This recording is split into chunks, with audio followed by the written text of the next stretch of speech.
Hello everyone, welcome to Apenas Fumaça. I am Ricardo Esteves Ribeiro. Today I have with me Julia Reda, member of the European Parliament for the German Pirate Party. She's one of the vice presidents of the Greens European Free Alliance group in the European Parliament, where she is also a member of the Legal Affairs Committee, as well as a substitute member of the Internal Markets and Consumer Protection Committee, and a full member of the Industry Research and Energy Committee. Julia is also on the steering committee in the Digital Agenda Intergroup, a forum of the MEPs interested in the digital issues. In November 2014, Julia was named rapporteur for the Parliament's review of 2001's Copyright Directive. She is also the shadow rapporteur of the Greens European Free Alliance for the Commission's proposal for a new directive on copyright in the digital single market.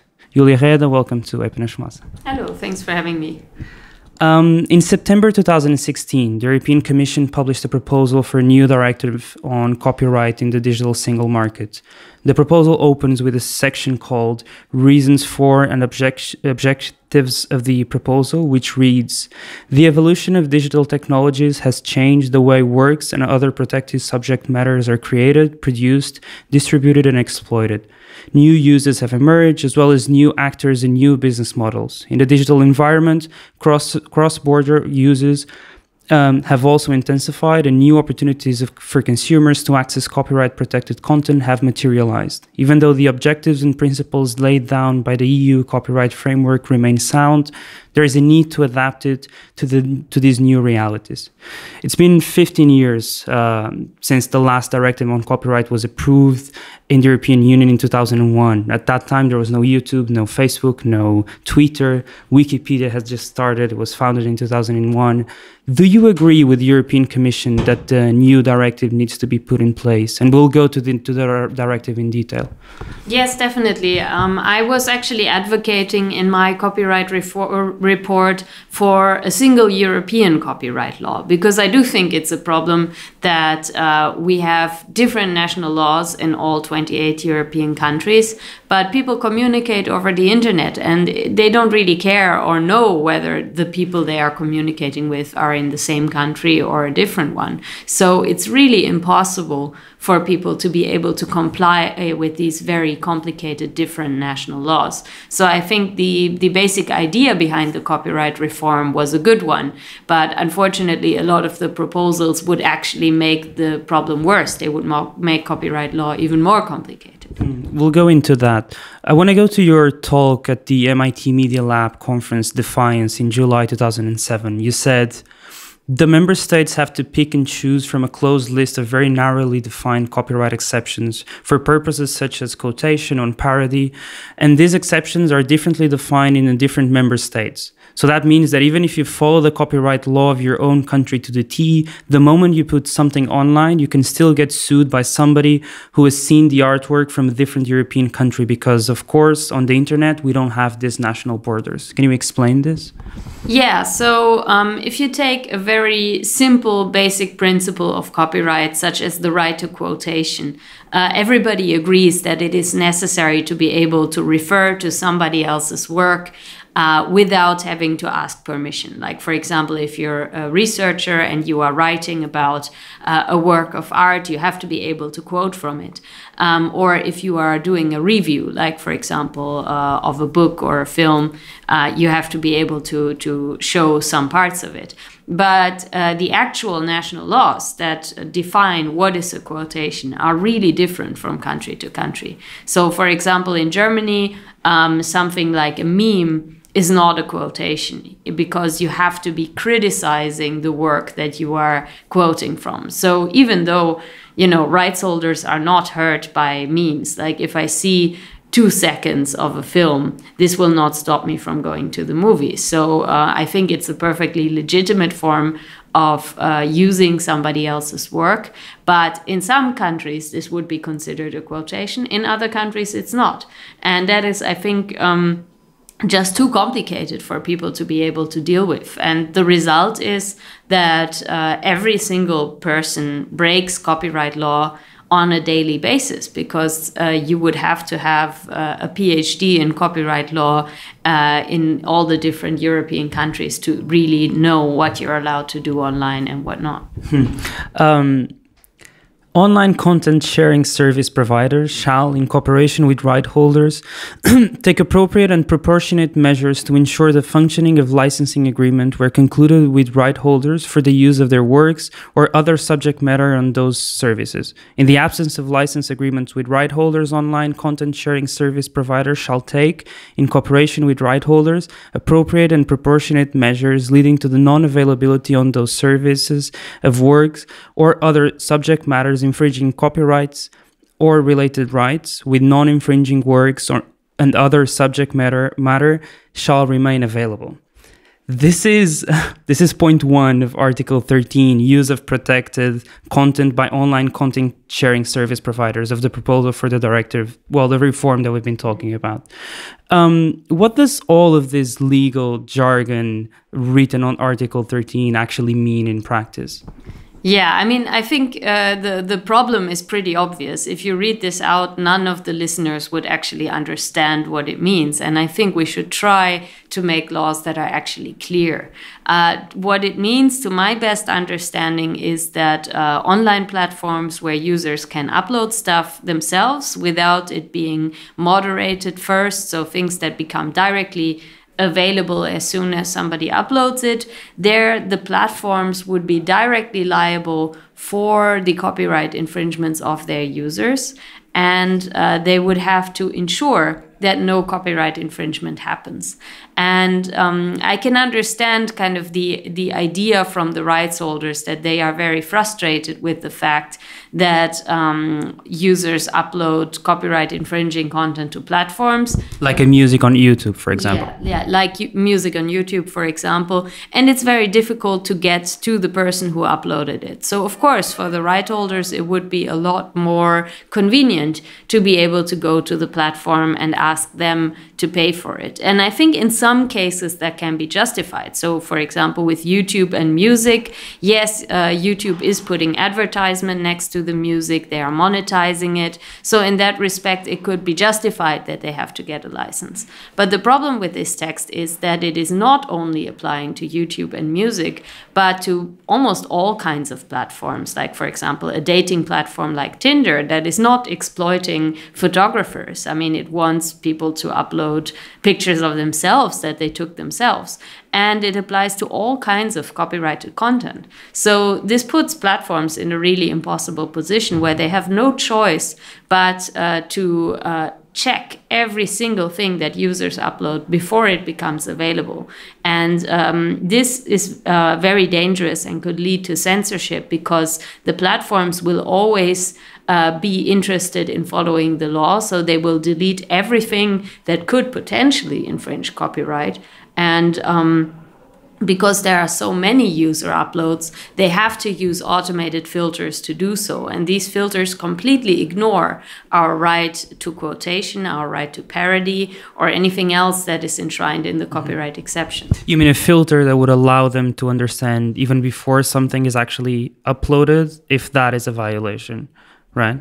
Yeah, I mean, this is kind of the idea of the rights holders and some lawmakers, that technology can somehow magically fix all our problems, and that an algorithm will be able to distinguish between a copyright infringement and legal content.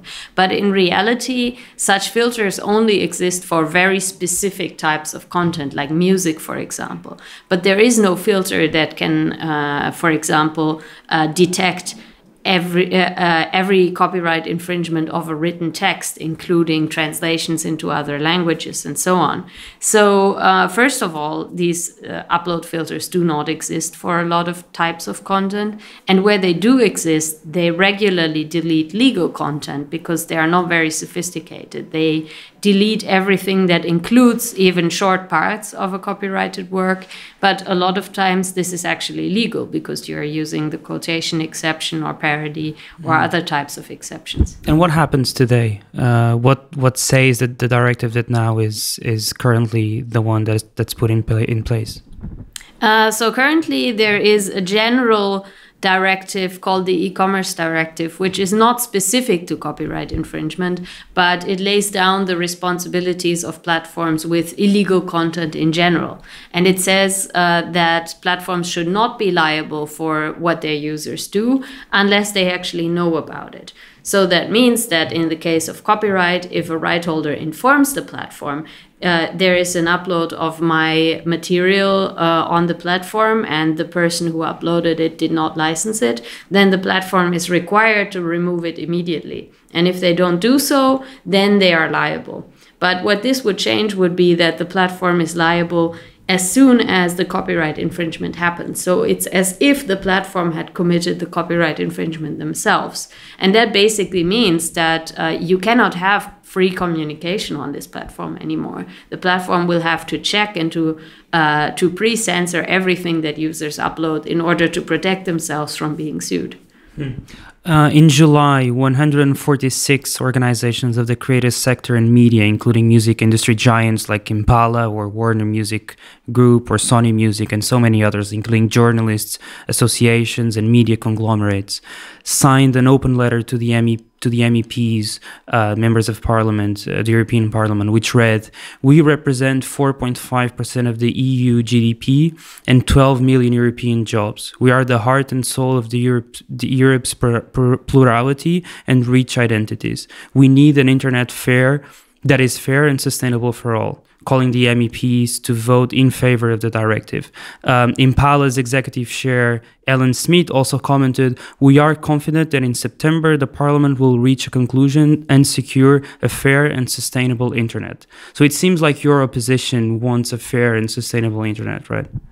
Well, these organizations that signed this open letter actually wanted us to go with the text that the Legal Affairs Committee adopted in June, which would have meant that platforms are directly liable for everything that their users do, and they have to put in place upload filters, which I think shows that they are not interested in a fair and balanced solution. Actually, also the numbers about the 4.5% of GDP are completely false. They are based on a study that assumes that half of the industry is creative industry. So they say every industry that relies on intellectual property more than average is considered an intellectual property intensive industry. And that would include things like McDonald's. So if you are flipping burgers at McDonald's, you are one of those jobs that they say are jobs created by the creative industry. So I would not overstate these kinds of numbers. And there were at least as many actually professors and intellectual property researchers who were arguing the exact opposite. That the text, like Tim Berners-Lee, for example, the founder of the World Wide Web and others. Yeah, and also just the intellectual property institutes of all the leading universities in Europe were saying that this text is not balanced and is only representing the interests of one side, and that fundamental rights of users are completely ignored. So I can understand that they wanted to stick with the text that the Legal Affairs Committee had come up with because they were worried about time. They did not want the procedure to take any longer. But now the European Parliament has already decided not to go with this text of the We'll explain that later. In December 2014, an article from The Guardian titled "Google News Spain to close in response to story links tax" read, "Google is closing Google News in Spain and removing Spanish media outlets from the service following a row with the country's government over new legislation aimed at protecting local publishers that require the search company to pay for using their content. The Spanish government passed a new copyright law in October that imposes fees for online content aggregators such as Google News in an effort to protect country's print media industry. The law comes into effect in January." Talk about this link tax that the article mentions and also was approved in Spain, but also in a similar way in Germany in 2013, and explain how this relates to the directive on copyright that we've been talking about. Yeah, so the idea in Germany was that publishers were seeing that Google was making a lot of money from advertisement and publishers were making less money from advertisement, and they wanted to find a way to redistribute some of that money from Google to the publishers. But the way that they were trying to do this through copyright law, I think, is fundamentally misguided, because if a platform or a search engine or news aggregator uses copyright-protected news articles, this is already a copyright infringement. You don't need a new law for this. So I mean, if you copy the whole news, you'd say? If you copy the whole article or even a significant part of it, like one paragraph, that's already a copyright infringement. So if platforms are doing this and not paying for it, it's a problem of enforcement. It's not a problem of a lack of rights. But this new neighboring right or link tax, which is the Article 11. Yeah, it's in Article 11 of the copyright proposal, tries to introduce a new exclusive right for publishers that protects even the parts of articles that are not protected by copyright, such as just the headline or one sentence. And the problem with that is that you would not only would you not be allowed to use articles for free, this is already the case, but you cannot even link to them for free, because if you want to put a link to a news articles, you have to use at least the headline so that people know what they are clicking on. So what the publishers wanted was that Google would pay them for listing them in the search results. But the problem with that is that publishers actually want to be found on Google. They employ people as search engine optimizers and social media experts to make sure that the links look as attractive as possible. And then they're saying that the linking is actually harmful and Google should pay for it. So what happened in Germany after this law was introduced, that Google simply stopped using the snippets that they would have to pay for. So they would only show as much as the law would allow them to use for free. And publishers said, no, actually, we want Google to be required to use our content and to pay for it. But you cannot do that. I mean, you have to decide either it's harmful to be listed on Google and then you can forbid it, or it's beneficial to be listed on Google, but then you can't ask Google to pay you for it. So in Spain, they tried to do both. They introduced a law where the publisher is required to ask money for linking to them. And Google still did not pay for it. But of course, a lot of other Spanish news sites were really hit hard by this, like Meneame, for example, who can only work if you can link to news articles. Mm-hmm. And also some Spanish publishers that rely on Creative Commons, like El Diario.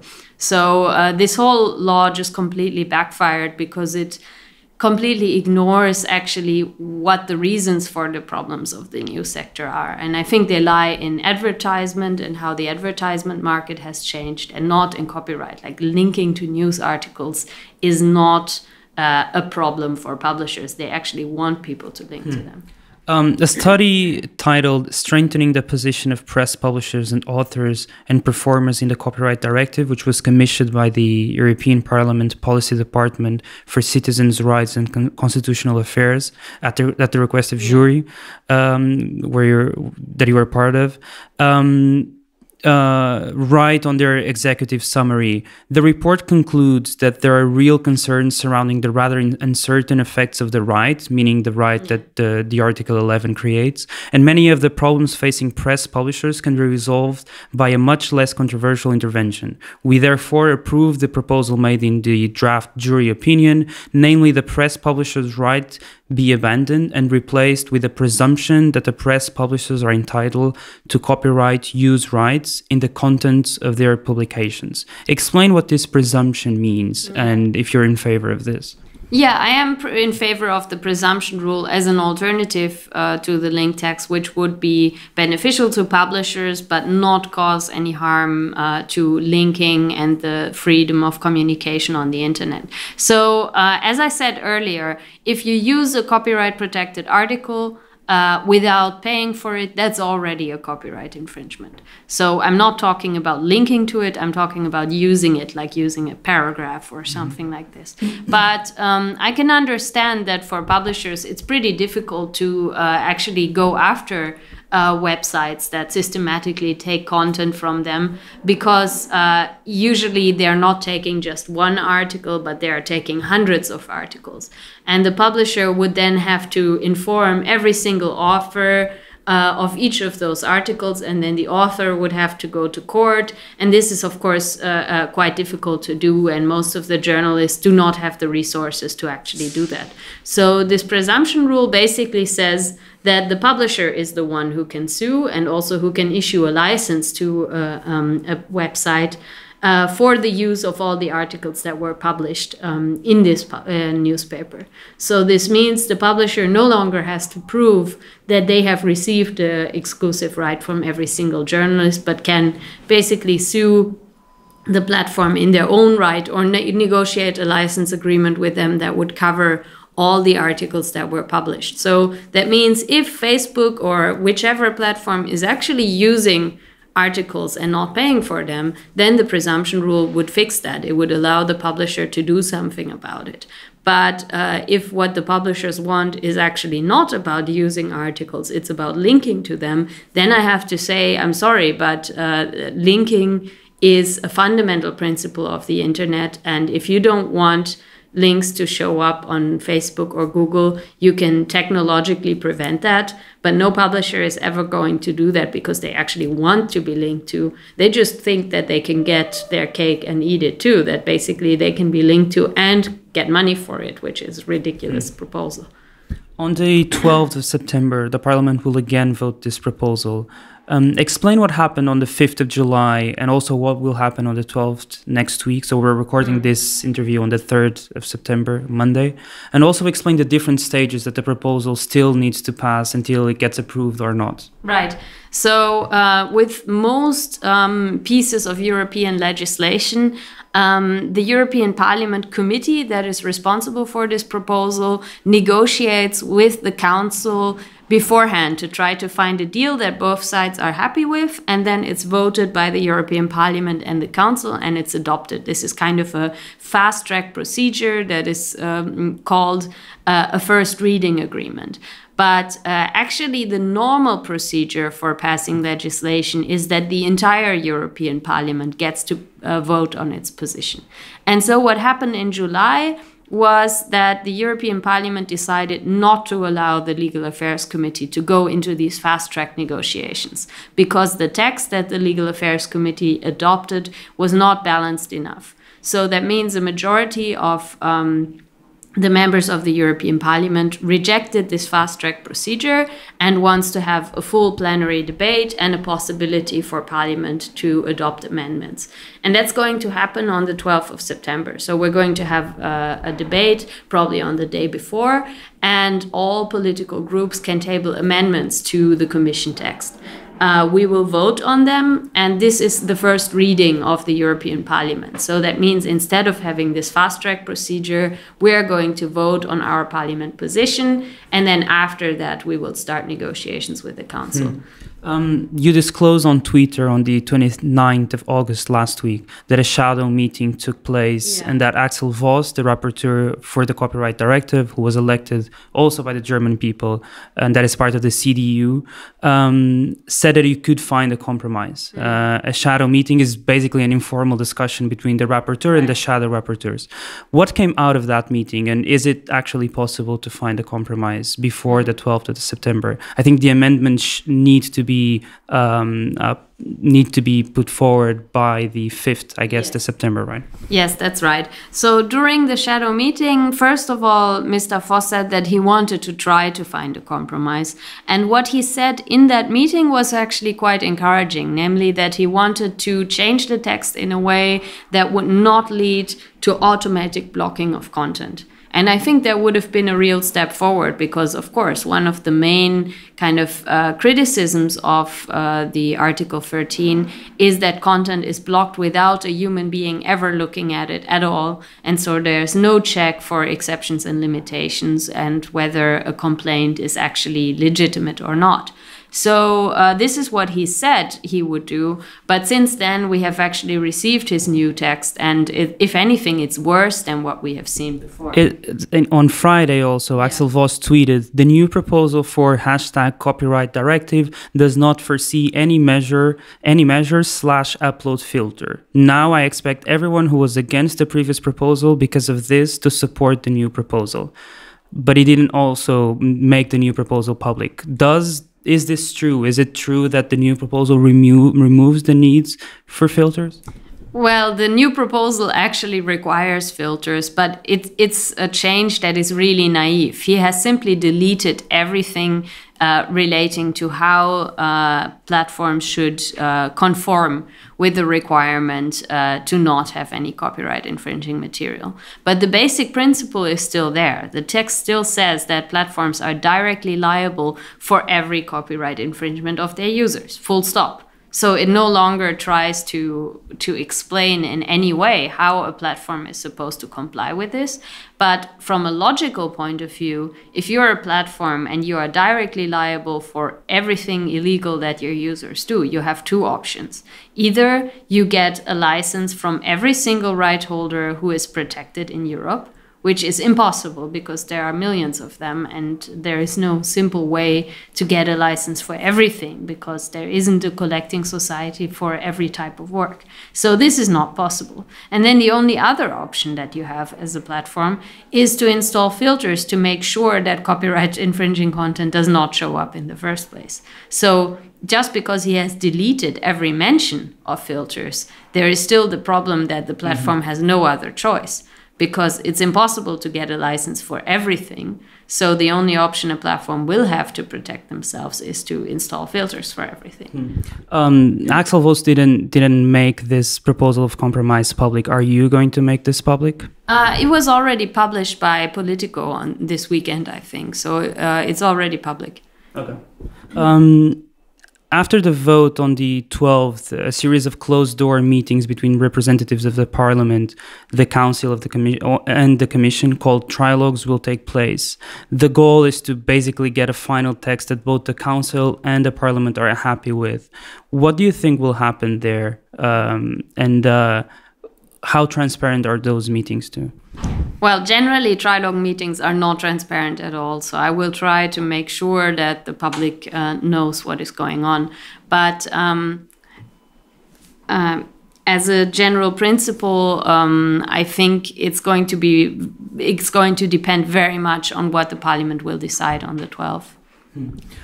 Thank you, Julia Reda, member of the European Parliament and shadow rapporteur of the Commission's proposal for a new directive on copyright in the single digital market. Thank you very much. We'll keep following this topic. Fomos is produced by Bernardo Afonso, Frederico Raposo, Maria Almeida, Pedro Miguel Santos, Pedro Zuzardo, Sofia Rocha, Tomás Pereira, Tomás Pinho, and by me, Ricardo Esteves Ribeiro. Até já.